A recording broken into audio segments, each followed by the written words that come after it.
tonight was amazing. Tonight is one of the first dates I've ever been on. The second first date I've ever been on. I've only been on one other one, and that ended poorly. What I'm saying is that we both met halfway tonight at a tiny town called Amherst. And actually, for those of you wondering, they used to be. I used to work as a karate. Well, as of right now, I'm working as a karate instructor. But the first super kick school, at least the one we talk about the most, was right over there, somewhere over there. I don't know if it's here or probably back there, but this is actually the shopping center that it was in. So that's kind of cool. But Becca and I went to McDonald's because classy. 24-hour restaurant. My parents met they had their first date at IHOP, eating breakfast for dinner. So Becca and I ate breakfast for dinner, and her parents had their first date at a Hardee's. So we kind of mixed the best in both worlds there. We ate at a McDonald's, and we ate breakfast at McDonald's. So there you go, Mom and Dad, Mr. and Mrs. Mr. It's pretty great. And I miss her. I miss her a lot, and if she ever sees this video, she'll probably cry because I'm fighting back. Not cry. I was crying earlier, and then I sucked it up and made a video. I deleted a bunch of videos that don't matter.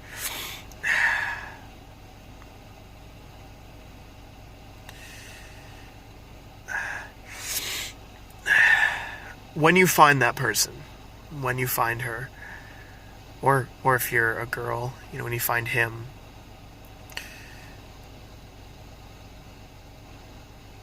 make sure you know what you're getting into.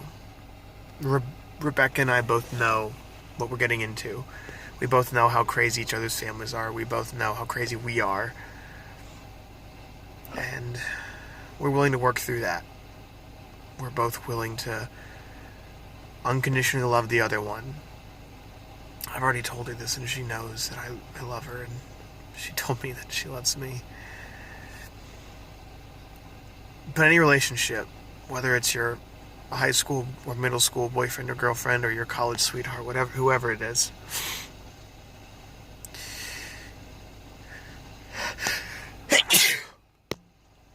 it's not all lovey-dovey. It's hard. We're dealing with a small distance, a distance of about almost 3 hours apart, 2.5, 2 hours, 45 minutes, depends on traffic, but 3 hours at max. And we met halfway at this tiny town called Amherst. And so,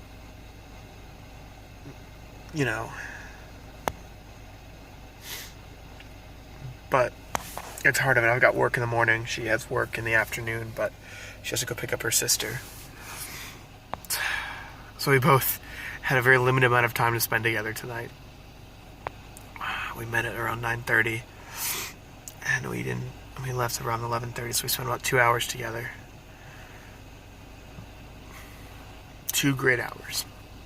Just hanging out at McDonald's, talking, and just being in each other's presence.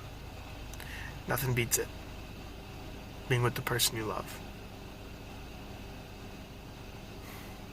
Don't get caught up with all the romance, guys. Understand how much you really care about this person. Because, I'll tell you, living in a long distance relationship, or medium distance, or small distance, whatever you want to call it, still distance, having her not around is frustrating.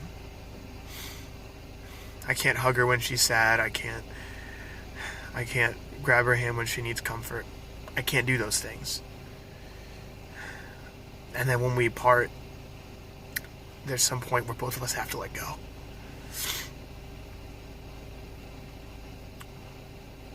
But the physical stuff, that doesn't matter. What matters is how much we care about each other. The reason why I call her beautiful is because I mean, to me, she's the most gorgeous girl in the room, but the reason she's beautiful isn't because of how pretty she is, even though she really is pretty. The reason she's beautiful is because of how much she cares, how much she loves other people, how much she sacrifices for the kids in her youth group. That's what makes her beautiful to me. That's why she's so gorgeous. Becca, if you're watching this,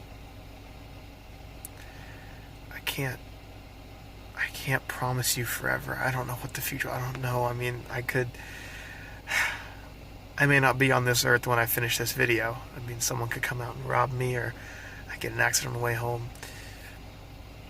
But as far as it lies with me in my power, Becca, I've promised her, Becca, I promise you, forever. What's funny is she promised me that first. She said what I was thinking, but was too afraid to say. The thing is, though, we both know it's not going to be all lovey-dovey. We both know that it's not going to be easy. We both know that, especially with the ministry that God's leading me to, it's going to be hard. Probably harder than most couples. But we're willing to work it out. We're willing to step through and join hands together. Guys, that's what it's about. Joining hands with the ones you love. But for those of you who have just started out in a new relationship or have a crush, they might not be the one. If you're focused on looks, maybe you'll find somebody. If you're good looking, maybe you'll find somebody. If you're not good looking, you still might find somebody, but it's not about that. For me and my faith, it's about how much they love others. The time that she gives to everyone else. The time that she's not with me, she's giving to other people.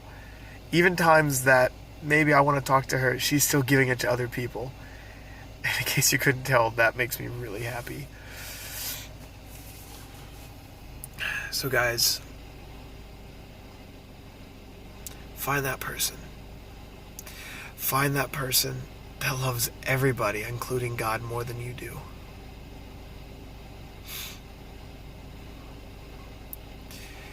Find the person that doesn't care if you haven't washed your hair today.